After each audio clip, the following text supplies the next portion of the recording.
I'm sitting here on my front porch, watching the neighborhood kids ride their bikes, and all I can think about is how much time I wasted. 42 years. That's how long I worked. 42 years of waking up at 5 in the morning, putting on that uniform, clocking in, doing exactly what I was told. I followed every rule. I trusted every piece of advice the older folks gave me. Get a stable job, they said. Work hard, they said. Stay loyal to your company, and you'll be taken care of. I believed them. I believed all of it. And now, sitting here in a house that still isn't fully mine, with a bank account that barely covers my medication, I realize something that breaks my heart every single day. I spent my entire life building someone else's dream, not mine. Security and freedom are not the same thing. I learned that way too late. Security is what they sell you. It's the illusion that if you just keep your head down, work hard, and don't ask questions, everything will be okay. Freedom? Freedom is what I never had. Freedom is waking up and choosing how to spend your day. Freedom is not worrying about whether you can afford to take your wife to the doctor. Freedom is not counting pennies at 68 years old, wondering if you'll have enough to last the month. I thought I was safe. I really did. I thought that paycheck every 2 weeks, that health insurance card in my wallet, that retirement plan they kept talking about. I thought all of that meant I was winning, but I wasn't winning. I was surviving. And there's a massive difference between the two that nobody bothered to explain to me. Looking back now, I see all the signs I missed. I see the opportunities I turned down because I was scared. I see the conversations I didn't have because I didn't think I needed to. I was so confident that doing what everyone else did would protect me, but it didn't. It trapped me. And the worst part, I didn't even realize I was trapped until it was too late to escape. My parents worked hard their whole lives and had nothing to show for it. I watched them struggle, and I promised myself I'd do better. But I didn't. I just repeated the same cycle, with the same results, because I didn't know there was another way. This isn't a story about blame. It's not about pointing fingers at my boss, my government, or my circumstances. This is about me. This is about the choices I made, the things I ignored, and the price I'm paying now. I'm telling you this because I don't want you to end up like me. I don't want you to wake up one day, decades from now, and realize that you worked yourself to exhaustion for a system that never cared about you. I don't want you to feel this regret. So listen closely, because what I'm about to share might save you from the biggest mistake of your life. I started working when I was 16. My father told me that a man who doesn't work isn't a man at all. So I got a job at a warehouse, loading boxes, sweating through my shirt every single day. It wasn't glamorous, but it was honest work. And when I turned 21, I got hired at a manufacturing plant. Full-time, benefits, a real paycheck. I felt like I had made it. I remember coming home that first day and telling my mother, I got the job. She hugged me so tight, tears in her eyes, like I had just won the lottery. In her mind, I had. In my mind, I had. Stability meant everything to us. It meant we had escaped the uncertainty, the struggle, or so we thought. I worked at that plant for 34 years. 34 years of the same routine. Wake up, shower, coffee, drive to work, clock in, 8 hours on the line, clock out, drive home, dinner, TV, bed. Repeat. I never questioned it. I got married when I was 25. My wife was beautiful, kind, supportive. We wanted to build a life together. So we did what everyone told us to do. We bought a house. It was a modest place, nothing fancy, but it was ours, or at least it would be after 30 years of payments. We signed those papers without reading the fine print. We trusted the bank. They said we could afford it, so we believed them. The monthly payment seemed manageable. What they didn't tell us was how much we'd actually pay over 3 decades. What they didn't explain was how interest works, how it quietly eats away at your money, how you end up paying almost double the original price. But we didn't ask questions. We just worked. I worked overtime whenever I could. I wanted to provide. I wanted my kids to have a better life than I did. We had 2 boys, good kids. I worked extra shifts so they could play sports, so we could take a week-long vacation once a year, so we could keep up with the neighbors. I thought I was doing the right thing. I thought working harder meant we were getting ahead, but we weren't getting ahead. We were just staying afloat. Every raise I got went straight into bills, into the mortgage, into the car payment. We never had anything left over, and I told myself that was normal. I told myself that's just how life works for people like us. I had opportunities to learn about money, to invest, to do something different. A coworker once tried to explain to me how putting money into stocks could grow over time. I laughed it off. I told him that was for rich people, not for guys like me. Another friend started a small side business and kept telling me I should do the same. I said I didn't have time. I was too busy working, too busy being responsible. I was scared. Scared of losing money, scared of looking foolish, scared of stepping outside the safe little box I had built for myself. So I stayed in my lane. I kept my head down. I trusted the system. I trusted my employer. I trusted that if I just kept showing up, kept being loyal, everything would work out. Now let me ask you something. Do you think having a stable job is a guarantee of a secure future? Do you believe that working hard for someone else your whole life will set you free? Because I need you to really think about that. I need you to question what you've been told, because I didn't, and now I'm paying the price. Here's the truth I wish someone had told me when I was younger. Having a job is not the same as building wealth. Working hard is not the same as working smart. And loyalty to a company will never be returned the way you think it will. I gave that plant 34 years of my life. I showed up on time every single day. I worked through holidays. I missed my son's basketball games. I missed anniversaries. I sacrificed my time, my health, my relationships, all for a paycheck that barely kept up with inflation. And when the company decided they could save money by outsourcing our jobs, they let me go. Just like that. No ceremony, no real thank you. Just a severance package that didn't even cover 2 months of expenses. But that's not even the worst part. The worst part is that I had chances to change my situation, and I didn't take them. I had money coming in every 2 weeks for decades, and I never once made that money work for me. I didn't invest. I didn't save aggressively.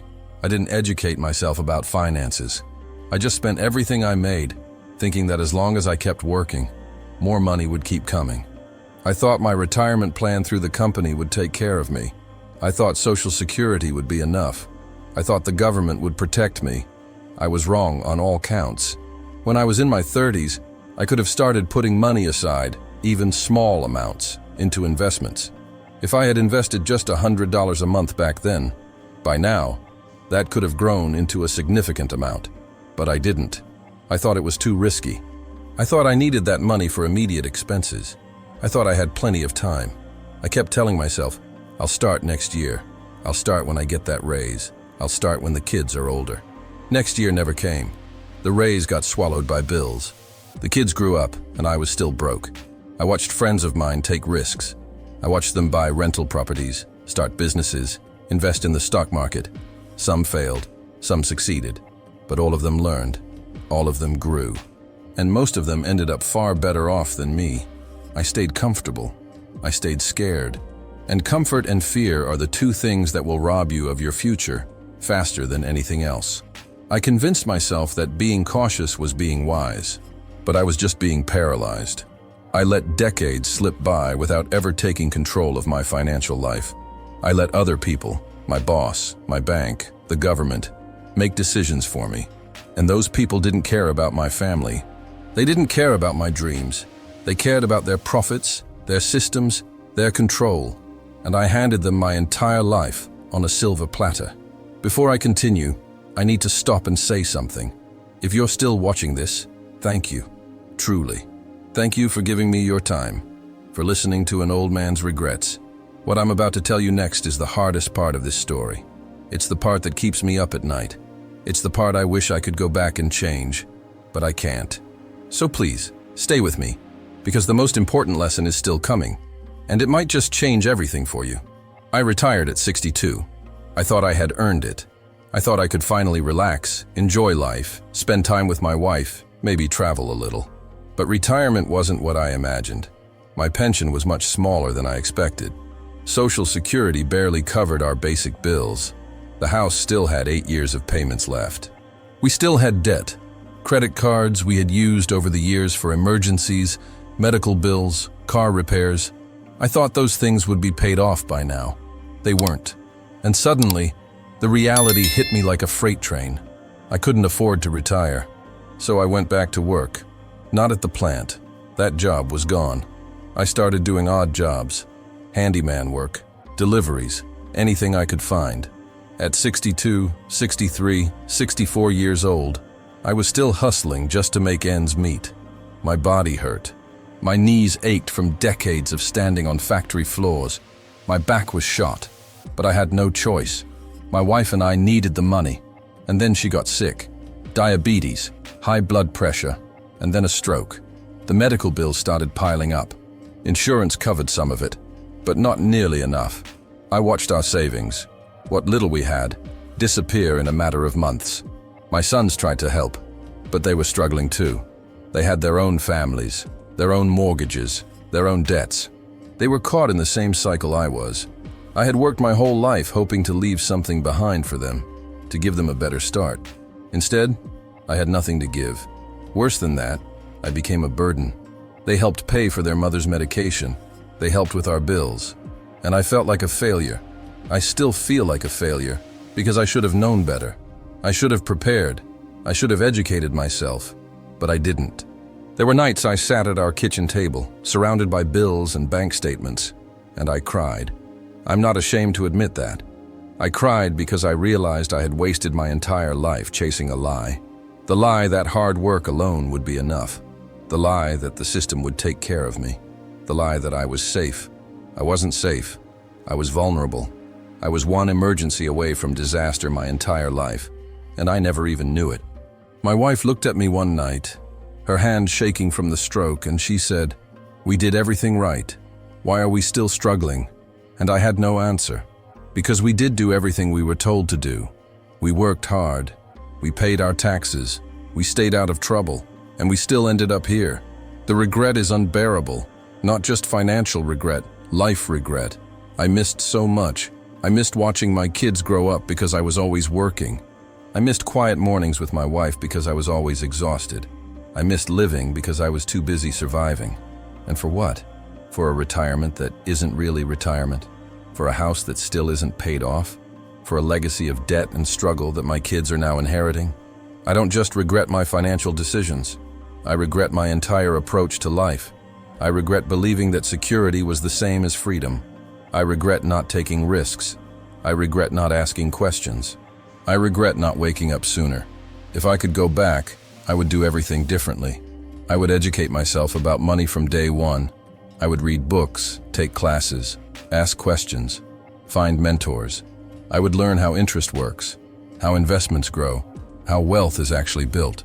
I would stop trusting other people to manage my future and take full responsibility for it myself. I would start investing early, even if it was just a little bit. I would understand that time is the most valuable asset you have when it comes to building wealth, and I wasted all of mine. I would stop working just to work. I would stop glorifying exhaustion and sacrifice. I would realize that my time, my health, and my presence with my family are worth more than any paycheck. I would find ways to make my money work for me instead of working for money my whole life. I would take calculated risks. I would start that side business. I would buy that property. I would invest in myself. I would stop being afraid of failure and start being terrified of regret. Because failure you can recover from. Regret, you carry forever. I would question the advice I was given. I would stop assuming that just because everyone else is doing something, it's the right thing to do. I would realize that the traditional path, work hard, buy a house, retire on a pension, doesn't work for most people anymore. Maybe it never did. I would understand that the system benefits from keeping people like me in the dark, dependent, obedient. And I would refuse to play along. I would take control. I would build something that couldn't be taken away from me. I would create options. I would create freedom. But I can't go back. I'm 68 years old. The time I had is gone. The opportunities I missed are gone. I'm living with the consequences now, and I will for the rest of my life. But you still have time. You still have choices. You can still change your path before it's too late. Don't wait until you're my age to realize that you've been living someone else's script. Don't wait until you're exhausted, broke, and filled with regret to start asking questions. Do it now. Educate yourself now. Invest now. Take risks now. Build your freedom now. Wake up. Please.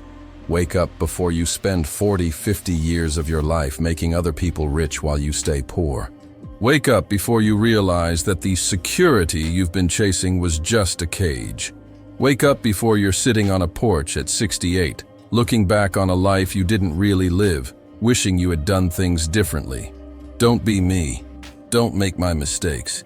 You have the power to change your story right now. Use it, because time doesn't wait, and neither does regret. If this story touched you in any way, leave a comment below and tell me. Have you ever stopped to think about whether you're really building your future or just surviving? Subscribe to this channel for more real stories like this one that might change your perspective before it's too late. And don't forget to watch the next recommended video. It could save you years of your life.